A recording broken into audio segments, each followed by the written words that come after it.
Marilah mendengarkan pembacaan Injil pada hari ini. Tuhan bersamamu dan bersama rohmu. Inilah Injil menurut karangan Santo Matius. Dimuliakanlah Tuhan.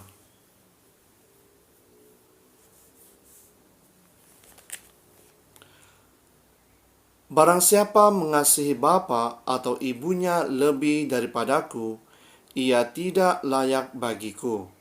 Dan barang siapa mengasihi anaknya laki-laki atau perempuan lebih daripadaku, ia tidak layak bagiku. Barang siapa tidak memikul salibnya dan mengikut aku, ia tidak layak bagiku. Barang siapa mempertahankan nyawanya, ia akan kehilangan nyawanya. Dan barang siapa kehilangan nyawanya karena aku, ia akan memperolehnya. Barang siapa menyambut kamu, ia menyambut kamu. Dan barang siapa menyambut aku, ia menyambut dia yang mengutus aku. Barang siapa menyambut seorang nabi sebagai nabi, ia akan menerima upah nabi.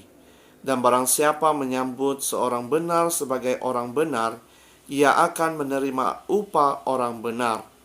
Dan barang siapa memberi air sejuk secangkir saja pun kepada salah seorang yang kecil ini, kerana ia muridku, aku berkata kepadamu, sesungguhnya ia tidak akan kehilangan upahnya daripadanya. Demikianlah Injil Tuhan. Terpujilah Kristus. Saudara dan saudari yang seiman dalam Yesus Kristus, saya percaya semua kita mau melakukan kebaikan, karena kebaikan itu adalah ciri-ciri kita untuk mengikuti ajaran-ajaran Tuhan. Dan kadangkala melalui kebaikan kita itu, kita juga dapat merasa begitu damai di dalam hati kita, di dalam diri kita, karena kita dapat membantu orang lain untuk meneruskan kehidupan seharian mereka. Inilah yang harus kita lakukan di dalam kehidupan kita setiap hari, yaitu coba untuk membantu orang lain, membuat kebaikan kepada orang lain.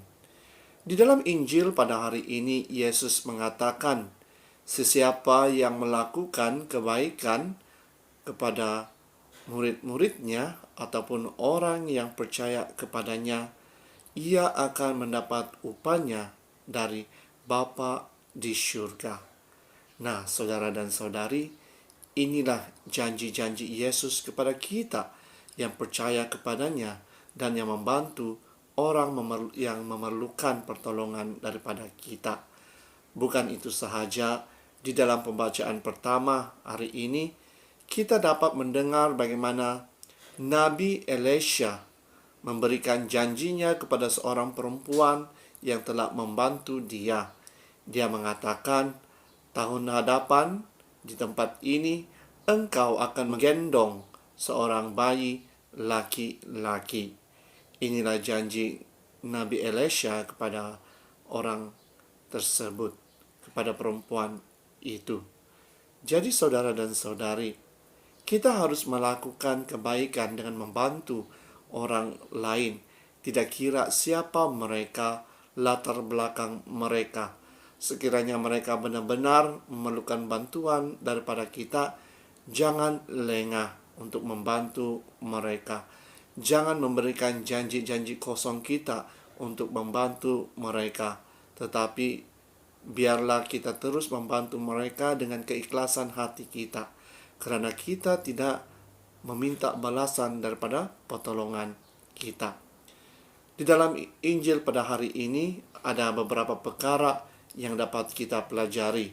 Yang pertama, sebagai seorang utusan Tuhan ataupun murid-murid Yesus, kita harus mempunyai keyakinan bahwa Dia sentiasa bersama-sama dengan kita. Dan bukan itu sahaja, kita harus percaya bahwa Tuhan memberi kita jaminan, bukan sahaja di dunia ini tetapi di surga nanti. jaminan yang diberikan Tuhan adalah untuk bersama-sama dengan kita karena kebaikan kita. Inilah upah yang akan diberikan Tuhan kepada kita semua yang percaya kepadanya. Yang kedua, kita harus mengutamakan pengikut-pengikut Yesus atau orang-orang yang membawa firman Tuhan, karena mereka adalah orang yang membantu kita untuk mendekatkan diri dengan Tuhan. Dan melalui firman mereka itu, kita akan mendapat berkat yang berlimpah. Jadi saudara dan saudari, lakukanlah kebaikan kepada mereka yang telah diutus oleh Tuhan. Yang ketiga, sekiranya kita ingin membantu kira-kira orang lain ataupun gereja dan juga para pewarta firman Tuhan, bantulah secara ikhlas. Bantulah mereka dengan seadanya. Dan sekiranya kamu merasakan kamu dapat membantu, silalah bantu. Dan sekiranya kamu merasakan kamu tidak dapat membantu, tetapi berdoalah bagi mereka agar mereka terus tabah di dalam pelayanan mereka setiap hari. Karena doa juga amat penting. Oleh itu berdoalah bagi para utusan ataupun mereka yang bekerja di dalam gereja ataupun di rumah-rumah ibadat, karena mereka memerlukan doa daripada kita semua agar mereka sentiasa dikuatkan untuk sentiasa melayani semua orang. Jadi saudara dan saudari, marilah kita terus berdoa pada saat ini agar Tuhan akan memberi kita kekuatan dan kesehatan yang baik untuk meneruskan misi pelayanan kita di dunia ini, untuk mewartakan kabar gembira Yesus kepada semua orang. Sekali lagi, marilah kita terus berdoa dan marilah kita membantu orang yang memerlukan bantuan daripada kita. Jangan tunggu sehingga hari esok untuk membantu orang lain, tetapi mulalah pada saat ini. Dalam nama Bapa, Putra, dan Roh Kudus.